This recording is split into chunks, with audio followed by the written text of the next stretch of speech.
Très heureux de vous retrouver sur Télépaèse et sur Radio Corse International en ce mardi 3 mars. C'est votre matinale qui débute. Bonjour, salut à tous.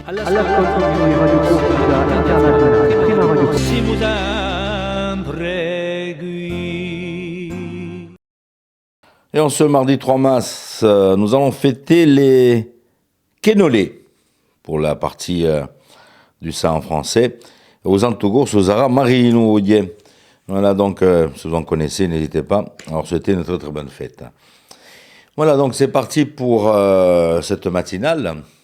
Comme d'habitude, le mardi, on va retrouver Christophe Di Caro pour la partie philo. Nous aurons comme invité le directeur des médiathèques et bibliothèques de Bastia pour nous parler du programme de cette semaine. Et puis bien sûr, les pronostics hippiques. Nous irons du côté de Cagnes et de Chantilly aujourd'hui pour les courses hippiques. Et puis bien sûr, l'information et la météo qui débutent de suite avec Philippe Jam.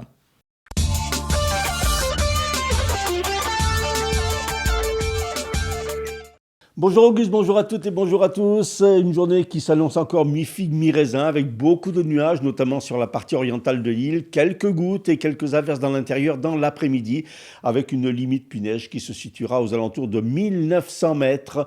Le vent d'est à sud-est sera faible à modéré le long de la côte orientale, parfois assez fort dans le Cap Corse avec des rafales à 55 km/h. Les maximales seront très agréables pour la saison, 3 à 4 degrés par rapport aux moyennes saisonnières. Elles se situeront entre 14 et 17 degrés près des côtes et de 9 à 13 degrés dans l'intérieur de l'île.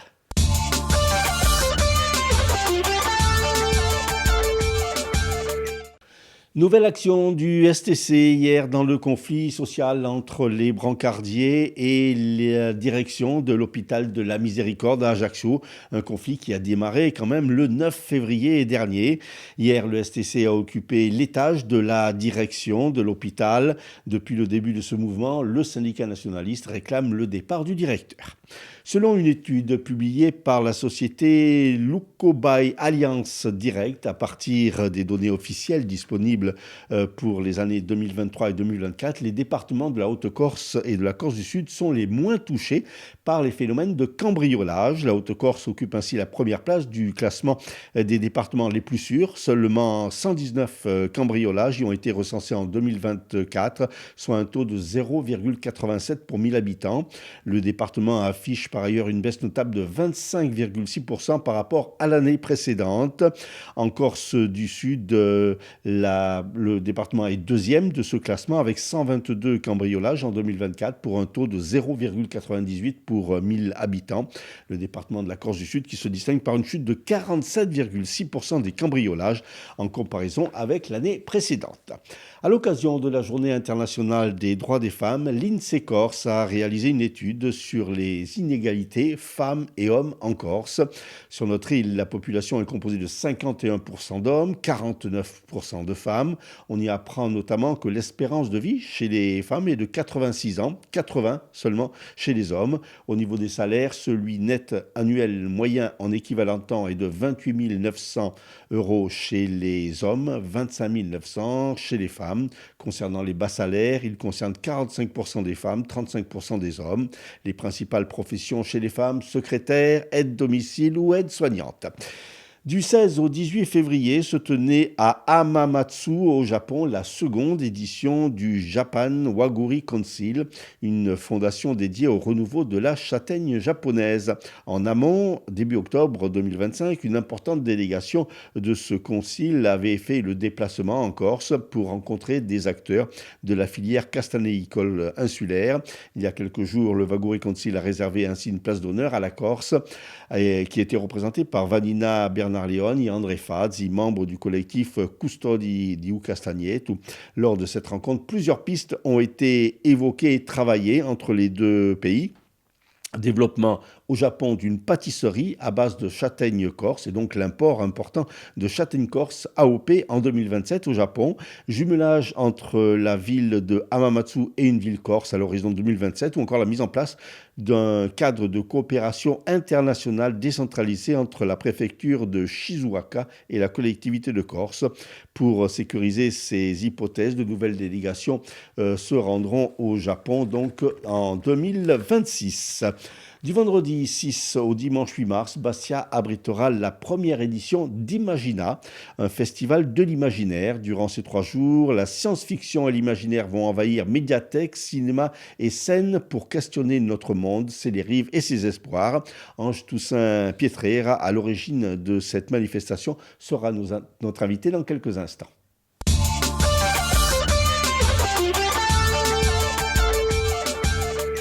Merci Philippe, on se retrouve pour l'inviter dans un petit moment.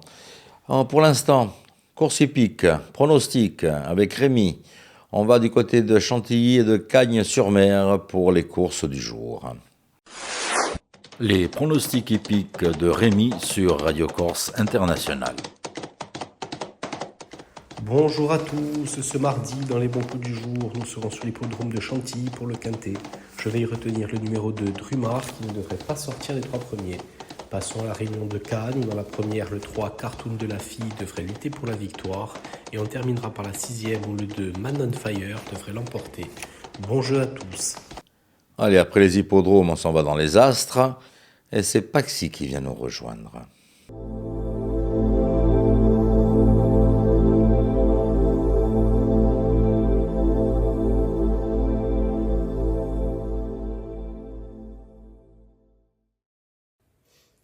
Et bonjour à tous, on se retrouve pour ce mardi, on va voir un peu ce que l'on a à vous annoncer. Les béliers, même face aux imprévus dans le domaine professionnel, faites preuve d'originalité pour trouver des solutions adaptées. Les taureaux, votre carte m'échappe, de belles victoires vous attendent dans le côté professionnel et ça fait plaisir. Sinon, vous arrivez à l'aboutissement de certaines démarches papier et ça aussi, ça fait grave plaisir. Les Gémeaux, se poser des questions, revoir certaines choses et ajuster quelques détails pourrait vraiment vous permettre de faire des choses d'une manière beaucoup plus équilibrée. Les Cancers, vos choix vont vous permettre de passer des étapes importantes, vous pouvez être fiers de vous être écoutés. Les Lions, aujourd'hui, vous allez certainement être amenés à passer de bons moments avec les êtres qui sont chers à votre cœur.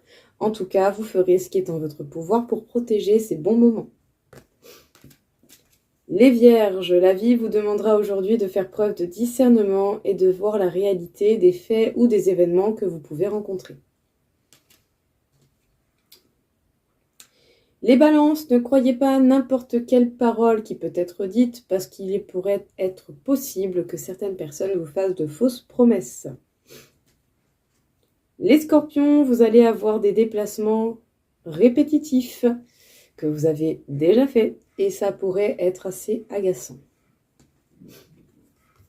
Les Sagittaires, certaines réunions ou entrevues pourraient vous rapporter de bonnes nouvelles et surtout assez inattendues. Donc les résultats seront positifs et ça c'est déjà pas mal.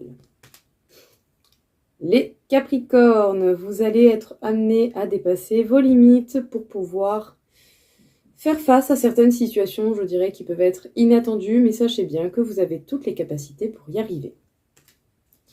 Les Verseaux, soyez plutôt économes aujourd'hui, ne faites pas de dépenses sur un coup de tête, car on pourrait avoir le reproche facile. Et enfin, les Poissons, vous ne vous sentirez pas dans l'envie d'être dans la passion aujourd'hui, vous allez plutôt être en mood cocooning, ou en tout cas à prendre soin de votre propre personne. Voilà tout le monde, j'espère que ça vous aura parlé et je vous souhaite à tous une très belle journée. Au revoir.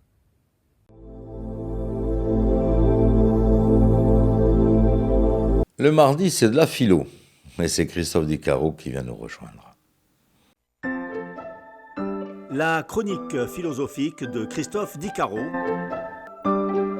Mesdames et messieurs, bonjour et merci de suivre une nouvelle fois cette philochronique sur RCI, Télépaèse et Stampa Paèse. Alors, Récemment, sur les réseaux sociaux, nous avons vu que notre cher et grand acteur Jim Carrey a été récompensé. Il a eu son César. Et ce fameux César qui l'a fait revenir un petit peu sur le devant de la scène et où il s'est exprimé. Alors on sait que Jim Carrey a eu des pertes familiales très fortes autour de lui. On sait qu'il a sombré dans une dépression et puis finalement il est revenu là, presque rayonnant, un peu différent. Certains même sur les réseaux sociaux disaient qu'il aurait été cloné ou qu'il était différent ou c'était un sosie. Enfin bon, on voit de tout et un peu n'importe quoi, il faut le dire, sur ces réseaux. Cependant, Jim Carrey a dit des choses très intéressantes. Pendant ce laps de temps où il n'était pas là, il a été en quelque sorte, comme il le dit lui-même, éveillé. Et ce qui est intéressant, donc il s'est éveillé, il est sorti d'une torpeur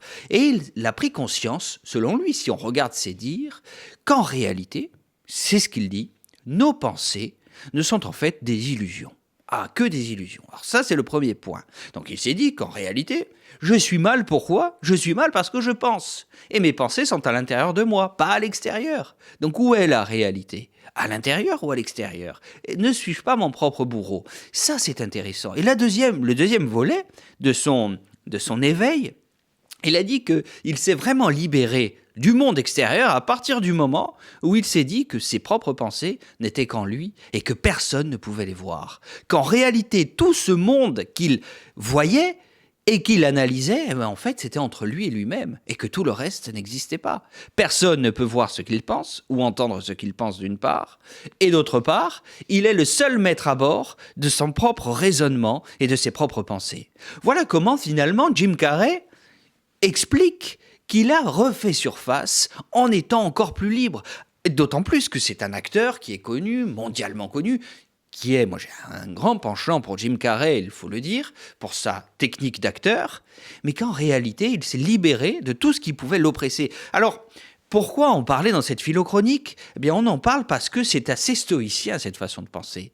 Comme le dit Épictète, il nous dit que notre seule maîtrise, c'est notre volonté, c'est notre manière d'appréhender le monde extérieur en fonction de nous-mêmes. La richesse, la gloire, la défaite, tout ça, ça ne dépend pas de nous, ce ne sont que des jugements moraux. Même la richesse, finalement, ne dépend pas de nous, même si on a beaucoup travaillé, mais si on n'est pas heureux, on est riche de quoi ? Donc, selon Épictète, on peut le résumer dans cette phrase très célèbre de son manuel qui dit « La maladie est une entrave du corps, mais non de la volonté. Si on devient maître de soi et qu'on n'est plus soumis aux impulsions du monde extérieur qui vont déterminer des comportements, comme l'a fait Jim Carrey un petit peu, on se libère de toutes les chaînes de la société, de la doxa, de l'opinion commune et, pour être fidèle à Socrate et Platon, de l'illusion qui nous environne dans notre monde. » Et ça, c'est très intéressant. Alors voilà, mesdames et messieurs, peut-être que on retiendra de Jim Carrey, bien sûr, ses grands talents d'acteur, mais pourquoi pas cette première incise de philosophe en devenir. Voilà, mesdames et messieurs, pour cette philochronique sur RCI, Télépaèse et Stampa Paèse, et je vous donne quant à moi rendez-vous mardi prochain. La chronique philosophique de Christophe Dicaro. Imagina, c'est cette semaine, ça se passe du côté du centre culturel d'Albor avec sa médiathèque et sa salle de spectacle.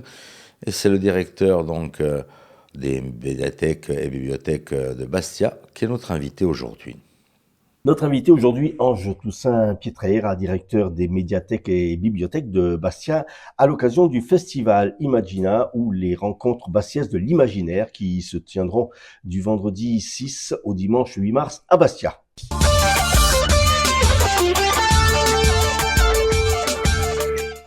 Ange Toussaint, bonjour. Bonjour. Alors, en quoi consistent ces 3 jours de l'imaginaire, première édition en fait ? Première édition, en fait, c'est un travail collectif qui a été mené autour de ça. J'avais envie de lancer quelque chose autour de ce qu'on appelle, entre guillemets, les littératures de l'imaginaire, c'est-à-dire la science-fiction, la fantasy, etc. Et on y a réfléchi, on a trouvé une date et on a essayé de construire un événement qui rassemble à la fois des rencontres d'auteurs, des ateliers, des projections ou même du spectacle vivant. Voilà. Ça s'adresse à quel public ? Alors, ça s'adresse véritablement à tous les publics. C'est-à-dire que dans le programme que vous pouvez retrouver sur Bastia Agenda, vous avez des manifestations et des ateliers qui sont prévus à la fois pour les enfants, pour les adolescents et pour les adultes. On a vraiment voulu créer quelque chose de transversal à ce niveau-là. Il y avait une demande dans ce domaine de l'imaginaire, parce qu'il n'y avait pas grand-chose sur Bastia. Alors, c'est difficile de le savoir. Moi, j'ai l'intime conviction que oui. J'ai l'intime conviction qu'il y a un public qui aime beaucoup ces littératures-là, que ce soit la science-fiction et la fantasy. Il existe très peu d'événements littéraires spécifiquement dédiés à ces gens-là. Et après, il faut voir si on transforme l'essai ou pas. Alors, il y a plusieurs lieux. Il y a 3 lieux en tout, je crois, c'est ça? Il y a, Les 2 médiathèques. oui, effectivement, il y a plusieurs lieux. Il y a les 2 médiathèques qui vont accueillir la majeure partie des activités, mais ensuite, vous avez le centre culturel Albor, évidemment. Vous avez le cinéma Le Régent, puisque vous avez une projection qui vient conclure le festival. Oui, ça a été également un travail à ce niveau-là pour créer quelque chose qui maille le territoire. Alors, ce qu'il faut souligner aussi, c'est que la personne qui va venir n'est pas que spectateur, c'est interactif en fait, parce qu'il y a des débats. Ah oui, oui, tout à fait. Il y a à la fois, effectivement, il peut y avoir des ateliers, il peut y avoir des conférences, et il y a aussi, par exemple, une table ronde assez attendue le 7 mars autour de la question des futurs, parce que cette édition va tourner beaucoup autour de la question des utopies et des dystopies, c'est-à-dire la manière dont on pense l'avenir. Et le samedi 7 mars, il y a une table ronde qui invite véritablement le spectateur à réfléchir là-dessus. Alors justement, il y a plusieurs aspects dans ces rencontres, puisqu'il y a, comme vous le disiez, des ateliers, la littérature, le cinéma, la scène et des jeux vidéo. Ça regroupe vraiment pas mal d'activités. En fait. Oui, exactement. En fait, on a voulu vraiment créer quelque chose à ce niveau-là, ne pas se contenter seulement de l'aspect seulement littéraire, mais montrer que la littérature, elle peut donner lieu à des prolongements, et que ces prolongements, on les retrouve dans plusieurs médias. On les retrouve dans le cinéma, on les retrouve dans le spectacle vivant, on les retrouve dans les jeux vidéo, et c'est ça qui fait véritablement la portée d'une action culturelle. On a voulu miser là-dessus, sur la transversalité. Alors, un mot sur les invités, puisqu'il y aura des invités. Il y a Anouk Langanet. Oui, Anouk Langanet, c'est une autrice, on est très content de la voir. C'est une autrice ajaxienne qui a déjà publié plusieurs livres aux éditions Albiane, par exemple, des livres qui travaillent beaucoup sur ces littératures-là, littérature de l'imaginaire. Et son dernier roman, que vraiment je conseille à toutes les personnes qui ont des enfants notamment, mais aussi de grands enfants, c'est un roman qui s'appelle L'invasion de la planète barbare, et c'est un roman immersif.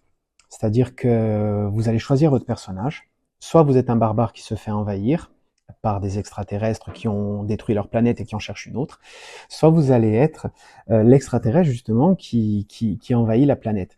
Et véritablement, c'est une expérience très enrichissante. Et on la reçoit le vendredi soir. Elle ouvre le festival à la médiathèque du centre-ville. Votre invitée, Jocelyne Glon. Alors Jocelyne Glon, effectivement, c'est une autrice, c'est à la fois une artiste, une sculptrice, Jocelyne Glon, et c'est aussi une autrice qui a publié plusieurs romans destinés au jeune public. Et en fait, elle vient pour animer un atelier qui se tiendra à la médiathèque du centre-ville le samedi après-midi à partir de 14h. Un atelier qui sera ponctué de lectures musicales et où les enfants s'exerceront à diverses activités manuelles. Doit-on présenter Emmanuelle Marine, qui vient souvent ici à la médiathèque? Emmanuelle Marine, oui, on est très heureux de travailler avec elle depuis maintenant plusieurs années. Emmanuelle Marine, elle a gentiment proposé d'animer l'atelier Scobre et Musica autour de la bande son des futurs et de l'imaginaire. Voilà. Donc, et c'est quelque chose où elle va présenter des musiques très connues de certains films de science-fiction. Alors, il y a déjà tous ces invités. Donc, on l'a dit, Anouk Langanet, Jocelyne Glon, Emmanuelle Marine, et il y a Pierre Gambini, on va en parler dans quelques instants, et puis il y a Hugo aussi. Et Hugo Bellagam, on est très heureux de l'avoir. C'est une référence dans la science-fiction parce que Hugo Bellagam, déjà, c'est un universitaire. Il travaille, il est historien du droit. Et il a fait de la science-fiction vraiment une large partie de son œuvre et de son parcours. C'est un collaborateur de longue date du festival Utopial qui se tient à Nantes. Il est l'auteur de plusieurs romans Et il est l'auteur, son dernier livre, c'est un dictionnaire utopique de la science-fiction qui va vraiment devenir, je pense, une référence dans les années à venir. Et il a très aimablement accepté de participer à cette première édition. Il va participer à la table ronde sur les futurs du samedi soir. Et le dimanche 8 mars, Journée internationale des droits des femmes, il va présenter quelque chose dont il est un véritable spécialiste, c'est-à-dire les femmes et la science-fiction. Ce que la science-fiction fait aux femmes, ce que les femmes font à la science-fiction, entre à la fois les stéréotypes, les caricatures, mais en même temps les réinventions et comment certaines autrices ont transformé ça et ont transformé le genre. C'est tout gratuit. Tout est, oui, tout à fait, tout est gratuit, sauf la séance de cinéma voilà, qui aura lieu au Régent, où on projettera Les Fils de l'Homme, qui coûte 6 €. Alors, la clôture, c'est avec Pierre Gambini, le spectacle à légende. Oui, à Legend. Alors c'est pour le samedi, c'est pour la clôture du samedi. Pierre Gambini, en fait, il a été programmé par le spectacle vivant de la mairie de Bastia. Et son spectacle est construit comme une dystopie. Et c'est en grande partie autour de ce spectacle qu'on a structuré aussi la thématique du festival Imagina. Et il a créé un spectacle qu'il présente comme un conte dystopique autour justement de la société de consommation. Et puis c'est un artiste qu'on ne présente plus, Pierre Gambini, et il va interroger nos réalités contemporaines. Et d'ailleurs, il participera à la table ronde avant. Alors, on rappelle donc les dates, c'est vendredi 6, samedi 7 et dimanche 8 mars, donc soit à la médiathèque du centre-ville, soit à la médiathèque ici, Barberine d'Auriagne, et également sur la scène de l'Albor. Quand on organise une telle manifestation, c'est que soi-même, on est quand même féru de science-fiction. C'est un genre que j'ai beaucoup lu. Je dis pas que c'est le genre que j'ai le plus lu, mais c'est vrai que c'est un genre qui a accompagné beaucoup ma jeunesse, et c'est un peu l'esprit de ce festival, c'est-à-dire moi j'ai été un peu biberonné à des auteurs comme Orwell, mais aussi comme Asimov surtout. Et j'ai aussi beaucoup apprécié les prolongements de ces romans-là. Moi, je suis un inconditionnel de 2001 au lycée de l'espace. Donc c'est aussi pour ça que j'ai voulu créer quelque chose où tous les médias seraient présents. Voilà. Donc oui, effectivement, c'est un genre qui me plaît beaucoup. Alors, c'est une première édition, donc vous souhaitez la pérenniser forcément. J'aimerais voir l'étoffer après, peut-être. On verra le succès de cette première édition, oui, si on décide de l'étoffer, de la faire monter un petit peu en puissance les prochaines années, mais c'est vrai que j'aimerais beaucoup la pérenniser au moins l'an prochain et traiter peut-être la fantaisie, voilà, alterner entre les genres, ce serait bien, oui. C'est quelque chose à laquelle on croit ici, au réseau des médiathèques à la mairie de Bastia, parce que je suis sûr qu'il y a un public pour ça, oui, donc espérons. Ange Toussaint Pietrera, merci beaucoup. Merci on rappelle beaucoup. donc ce festival de l'imaginaire, Imagina, donc du vendredi 6 au dimanche 8 mars à Bastia.